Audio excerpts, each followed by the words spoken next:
students, welcome back to our science class. Hope all of you are fit and fine at home, right?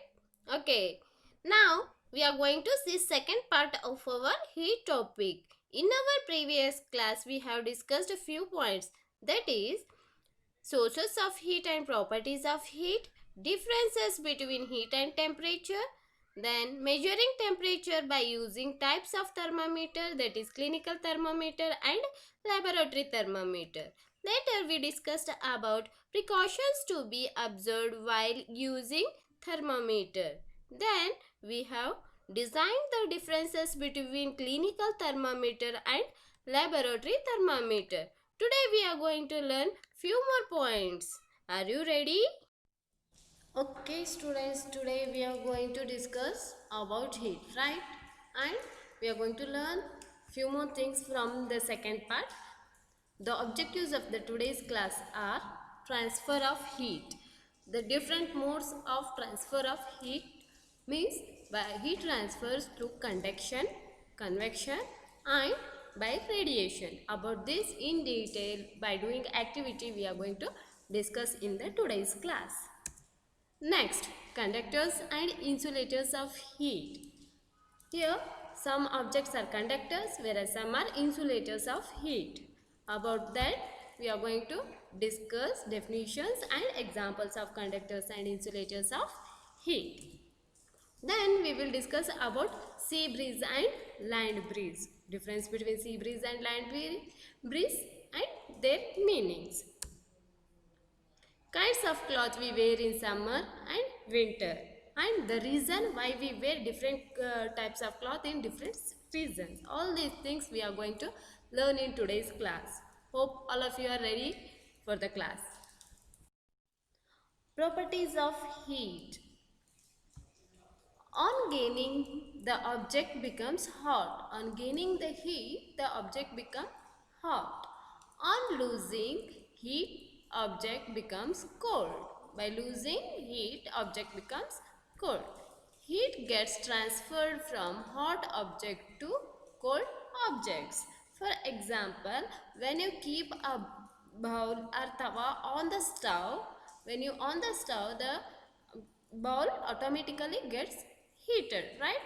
Then it is hot. When it gains the heat, that bowl become hot, right? When you off the stove and remove the bowl from that and keep it in a empty space, I means separated from the gas stove, then what happens? The bowl becomes slowly, it reduces the temperature, means it loses the heat and becomes cold. What it says as means heat get transferred from hot object to the cold object. Earlier the bowl was hot because it was on the fire, right? Later when you put off the fire, the heat from the bowl transfers to the surrounding. So this is the property of heat. It transfers from hot object to the cold object. Transfer of heat.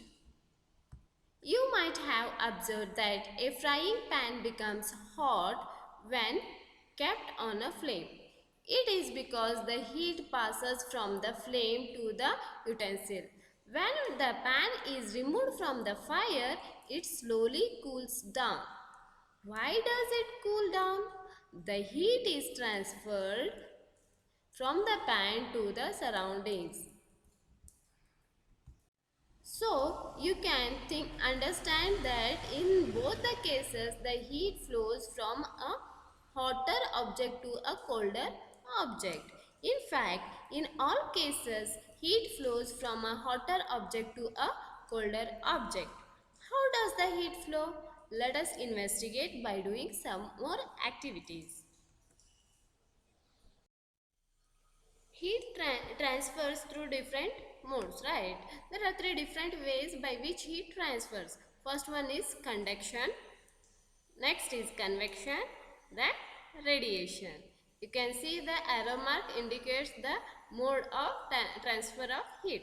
Conduction takes place in solid objects, whereas convection in liquids, then radiation in open air, means in gaseous states. About this in detail we are going to study today. Observe the image carefully. By watching one simple image, we can understand all three different modes of transfer of heat, right? Convection, conduction, radiation. First, conduction. The process of heat transfer along a body from one molecule to another without actual motion of molecules. Example, heating of metal handle of a pan. See here, we kept a utensil on the fire, but not the handle of the utensils, right? The fire directly is in contact with utensil and slowly without any movement, actual movement of the molecules, heat transfer from the utensils to its pan. This mode of transfer of heat is called as conduction. Okay, next is convection. The process by which heat is transmitted through liquids and gases from place of higher temperature to lower temperature by actual movement of molecules. Example, heating of water in a pan. See here, heating of water in a pan. What happens? Water get heated. When the water from the lower surface heated, it moves towards the upper surface because it reduces its weight. Then cold water comes down in contact with heat. So in this way the heat get transferred in gases and in liquids. This mode is called as convection. Third one is radiation. Waveguide. Radiation, the process by which heat is transferred from one body to another along straight lines without affecting the intermediate medium. Means there is no need of any intermediate. Directly it affects on the, it moves from one object to another object along a straight line. Example, in microwave the food gets heated without heating the intermediate medium. So here we are not going to use any intermediate medium. If you keep the atta, directly it will get heated. It is baked, right? This is called as radiation. Once the stove is on, if you go near, you will get the heat effect, right? This mode of transfer of heat along a straight line without any intermediate is called as radiation. Let us see the process of conduction by performing a simple activity. Here we have an activity number 3. Take a rod or flat strip of a metal, say of aluminium or iron, whether it is aluminium or iron, but it should be of metal. Fix a few small wax pieces on the rod. These pieces should be at nearly equal distances as shown in the figure. Clamp the rod to a stand. If you do not find a stand, you can put one end of the rod in between bricks. Now heat the other end of the rod and observe. So you can see the arrangement in this image. Here one metal strip is taken. It is fine whether it is aluminium or of iron rod, and at each equal distance the wax balls are pieces of wax or wax balls are sticked, and other end is fixed in between two bricks. At the other end it is heated with the help of candle. What happens? What happens to the wax pieces? Do these pieces begin to fall? Suddenly do they start falling from the strip? Or which piece falls first? Do you think that heat is transferred from the end nearest to the flame to the other end? See, when the metal strip is getting heated, the wax ball starts falling, right? Which ball starts falling first? Whether all the wax pieces will fall at a time, or the wax which is nearer to the source of heat starts fall first. Yes, the wax piece which is closer to the source of heat, that is which is near to the fire, will get heated and it falls first. then second piece will fall, then third. Means heat transfers from the hotter surface to the colder surface. You can see clearly in this image that where the source which is uh, near to the one end will get heat, and first the temperature will rise at the nearer to the source of the heat. Then the heat molecules take the heat and moves to the another end, from hotter end to the colder end. The process by which heat is transferred from the hotter end to the colder end of an object is known as conduction. In solids, generally the heat is transferred by the process of conduction. Here we have one more image which helps to clear the process of conduction. The process of transfer of heat from the hotter end to the colder end is called as conduction. It takes place only in solids. The molecules which are near to the heat gets heated and turns into red. You can observe it carefully. Earlier it was blue. Then it changes slowly. One by one the molecules passes the heat at the and all the molecules turns into red, means heat is completely transferred in an object. It shows clearly that the heat transfers from hotter object to the colder object. This process is called as conduction. It takes place in solids. Okay, let us perform a small activity by which we can understand the object which are good conductors of heat and objects which are bad conductors of heat. Activity number 4. Heat water in a small pan or a beaker. Take a beaker and heat the water in it. Collect some articles such as a steel spoon, plastic scale, pencil and divider. Dip one end of each of these articles in hot water as shown in the figure.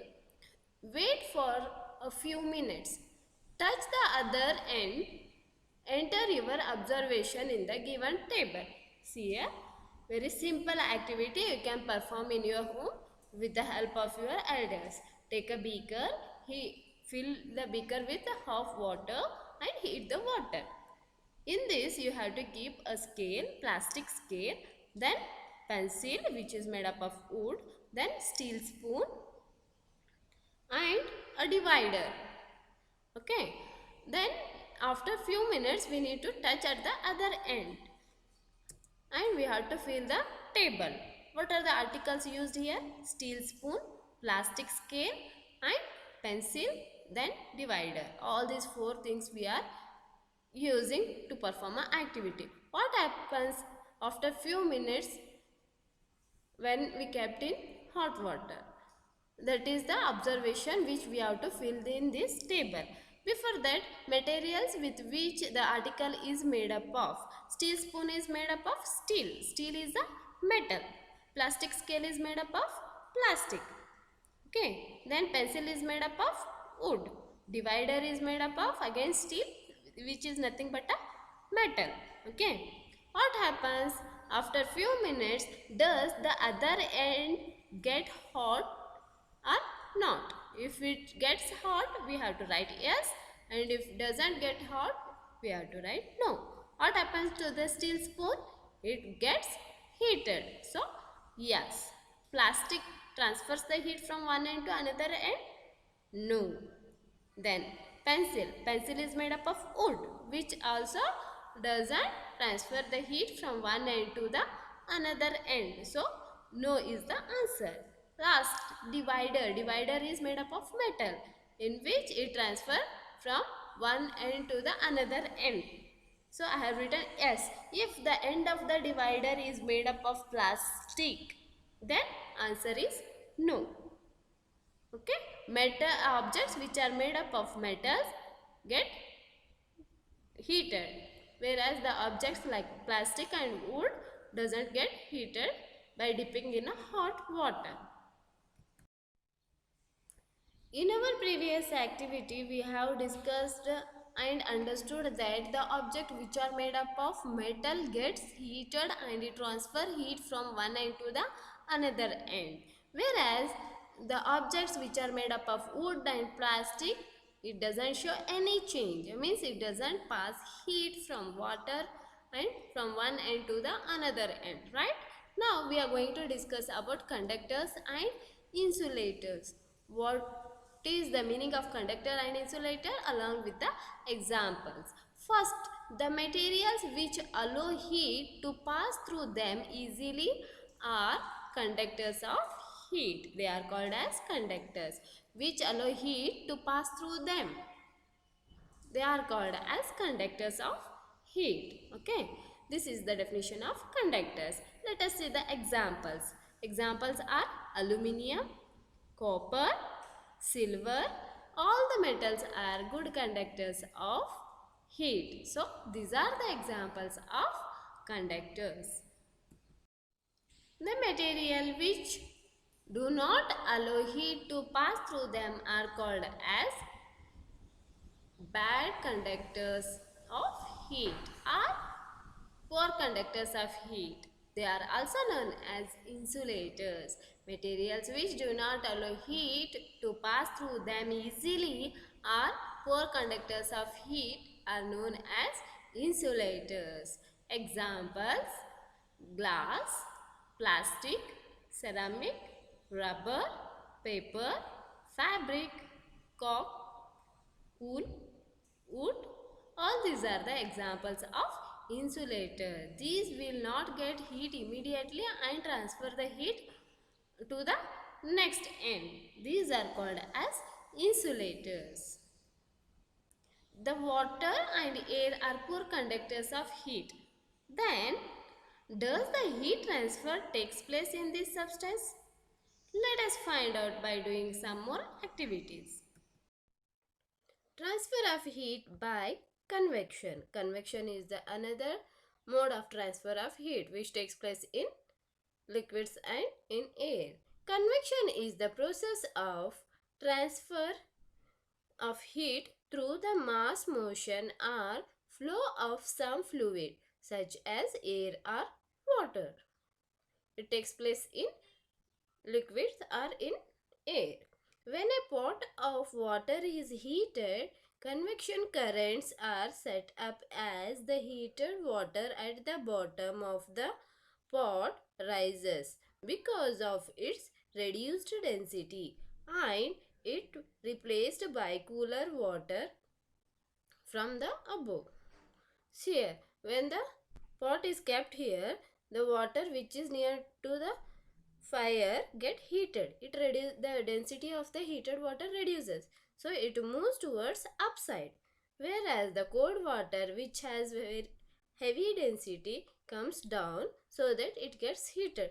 This method of transfer of heat is called as convection. It takes place in air or water.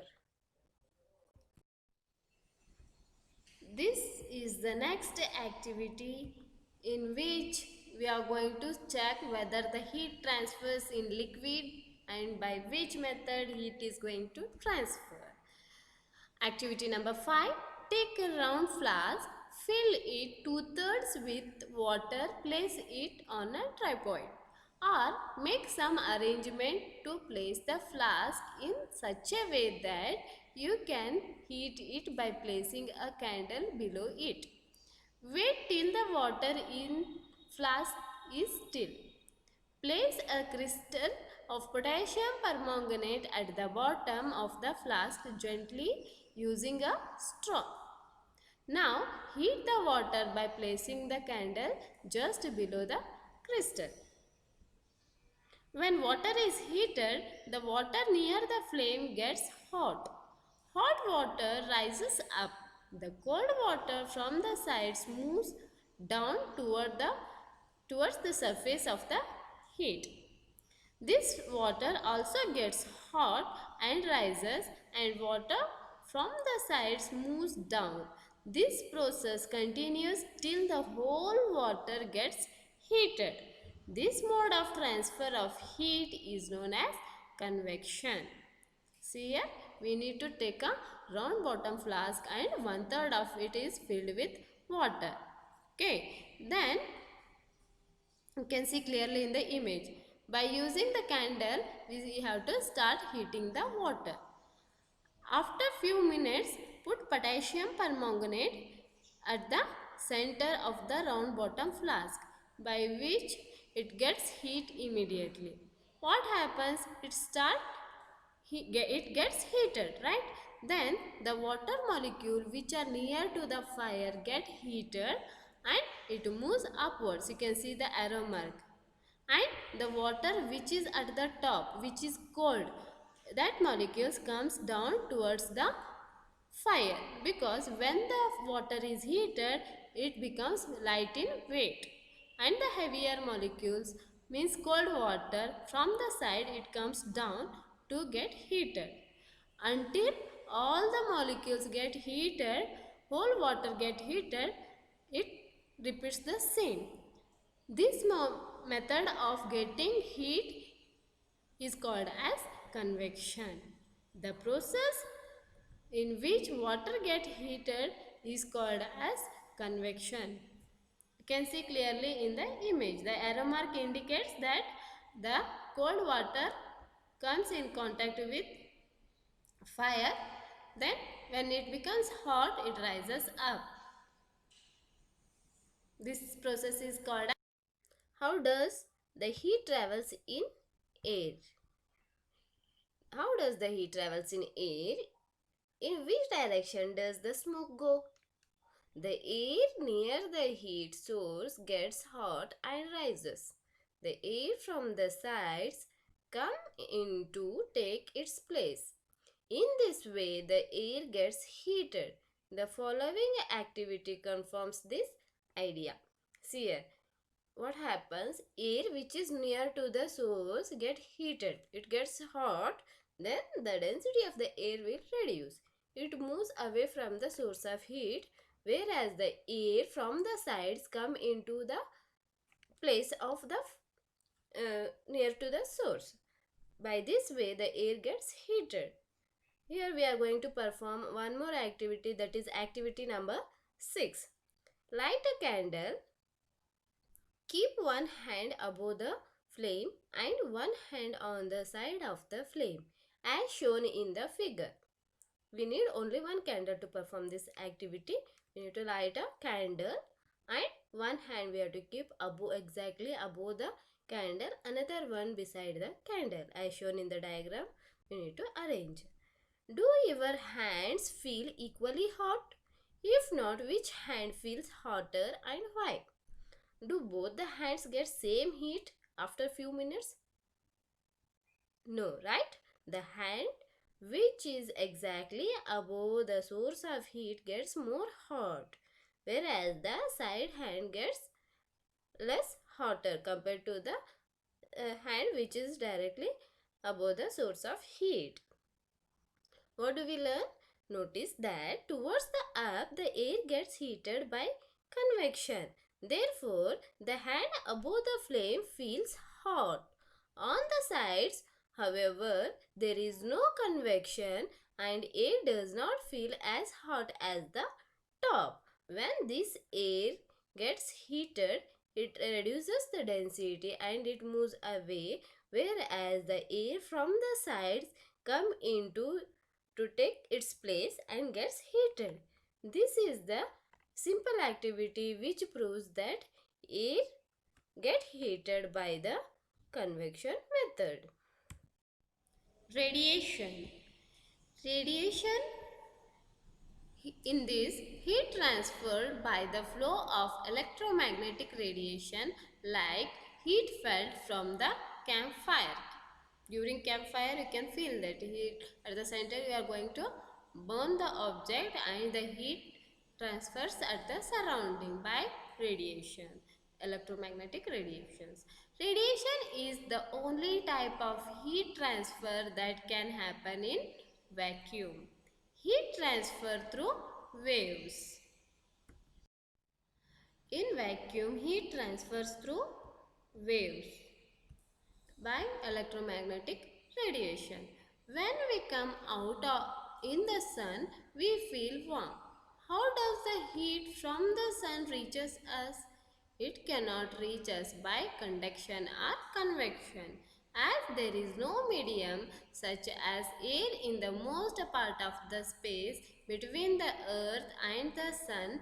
From the sun, the heat comes to us by another process known as radiation. The transfer of heat by radiation does not require any medium. It can take place whether a medium is present or not. When we sit in front of a room heater, we get heat. By this process, a hot utensil kept away from the flame cools down as it transfers heat to the surroundings by radiation. Our body too gives heat to the surroundings and receives heat from it by radiation. See, when we come out of the home or in summer, we get heat, right? Now we sit in home, we get heat because in air, heat is transferred through the waves. It takes place whether the medium is present or not. Directly heat transfer through waves. For example, when we sit in front of room heater, we get heat by the process of radiation.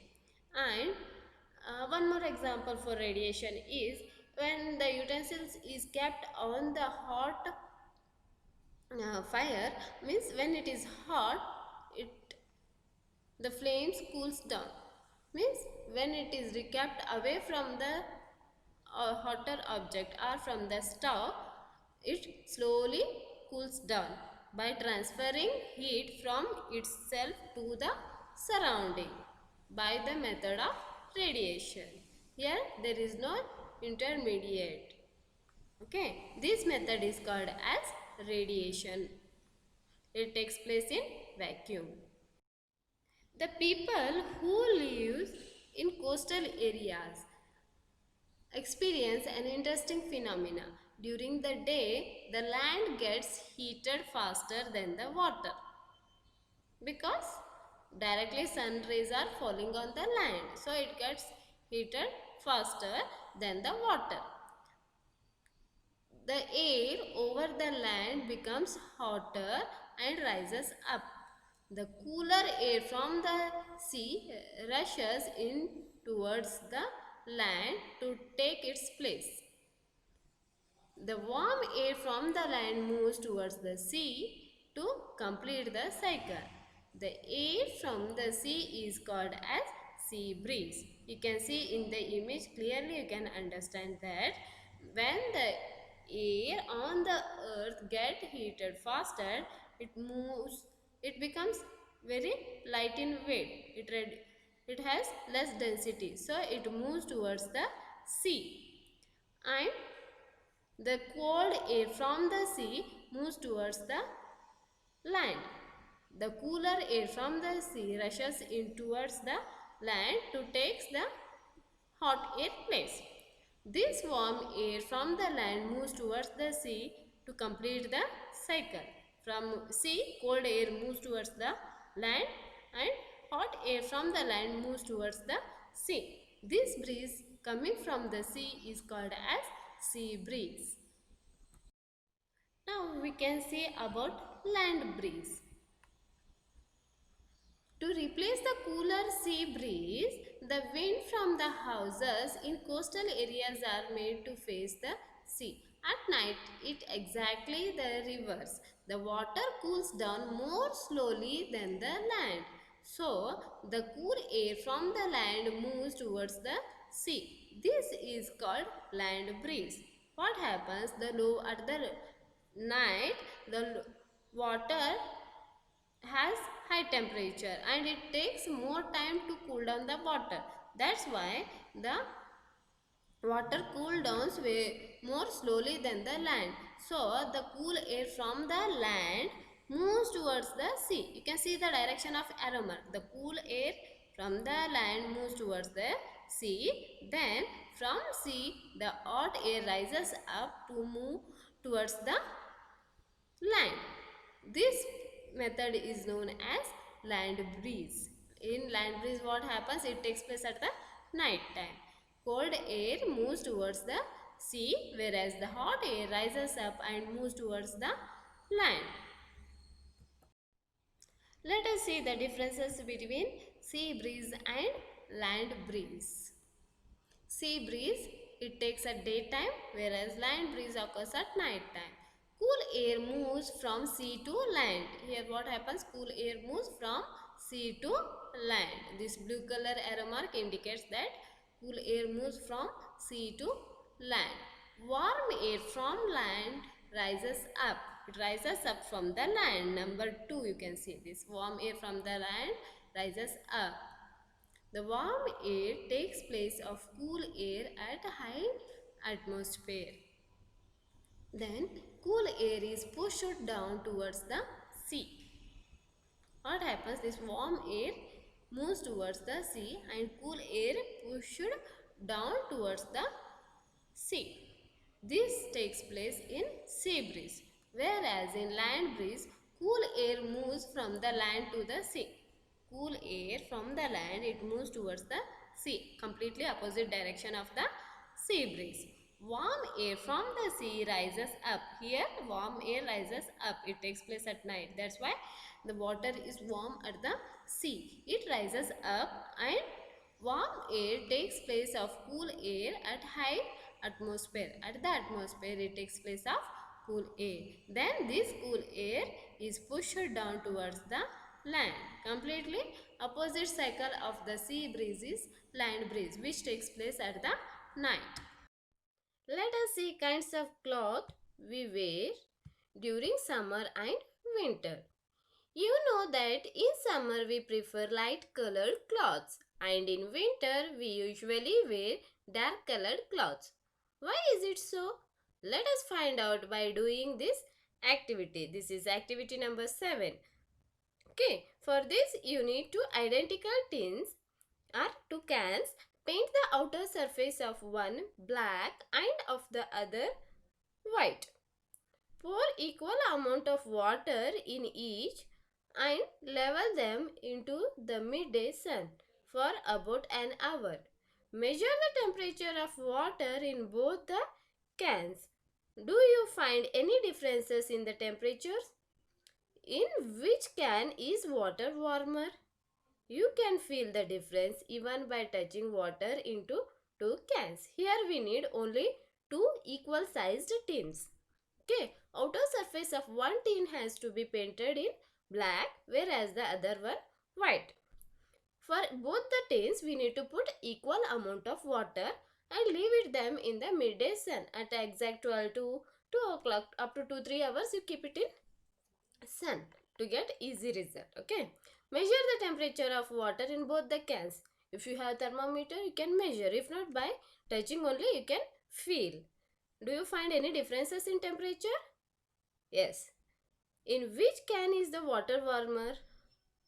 You will get the result that in the can which is painted black in color, in that water is warmer compared to the white colored tin. Can you feel the difference even by touching water in two cans? Yes, you can feel the differences because the black colored tin has warm water than the white tin, because dark surface absorbs more heat. Therefore, water in a black tin is warmer than the water in white tin. This is the reason we usually wear dark colored clothes during winter. It absorbs more heat and we feel warmer during winter. Whereas light color reflects or it doesn't absorb more heat. So we wear light colors in summer so that we keep ourselves cool.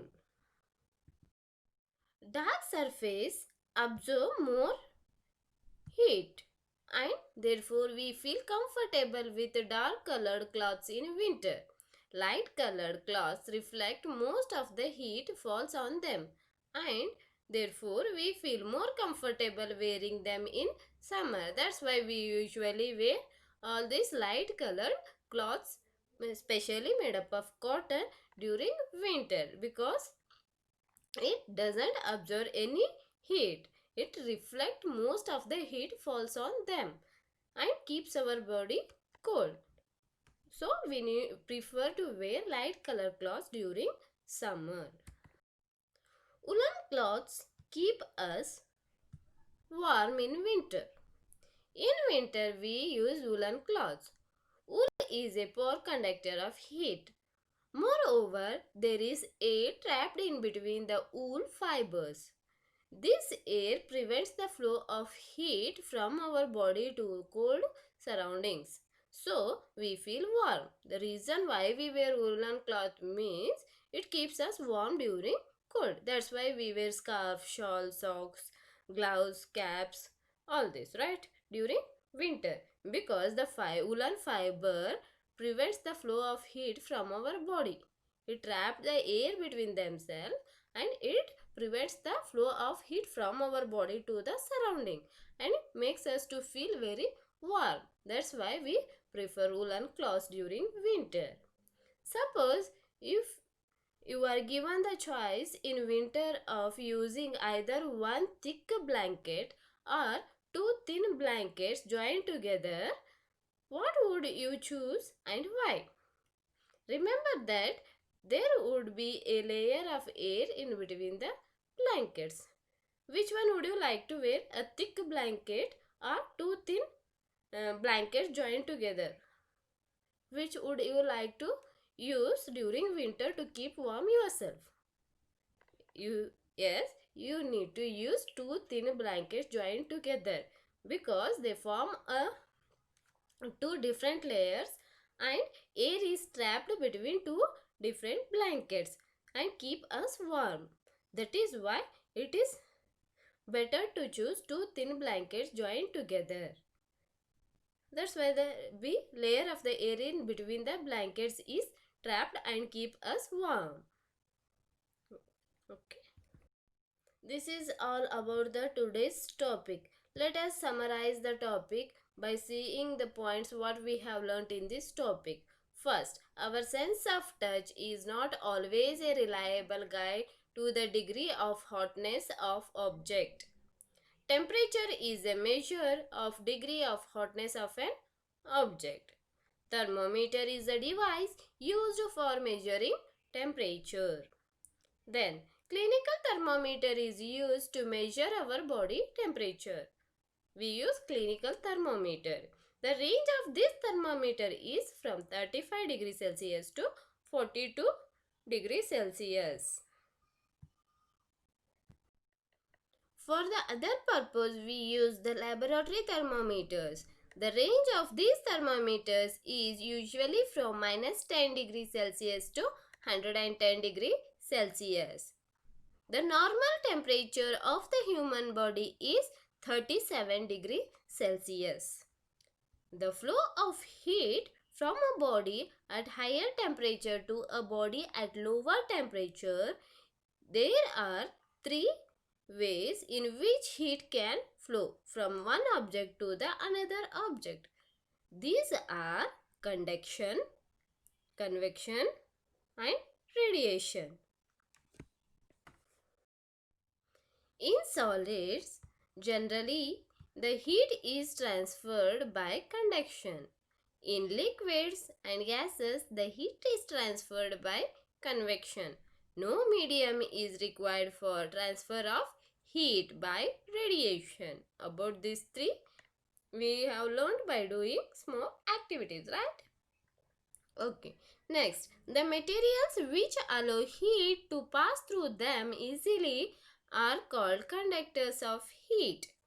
Examples are all the metals like silver, gold, copper, steel. Okay. Then the materials which do not allow heat to pass through them easily are called as insulators. Example, wood, plastic, rubber. That is why electricians used to wear rubber gloves and rubber slippers to repair the electrical gadgets. And the utensils which are used to cook are made up of rubber or plastic or fiber handles so that it is a good insulator. Then, dark colored objects absorb more heat than the light colored objects. That is the reason we feel more comfortable in light colored clothes in the summer. Whereas woolen cloths keep us warm during winter. It is so because wool is a poor conductor of heat and it has air trapped in between the fibers. These are things we have discussed in our today's topic, that is heat.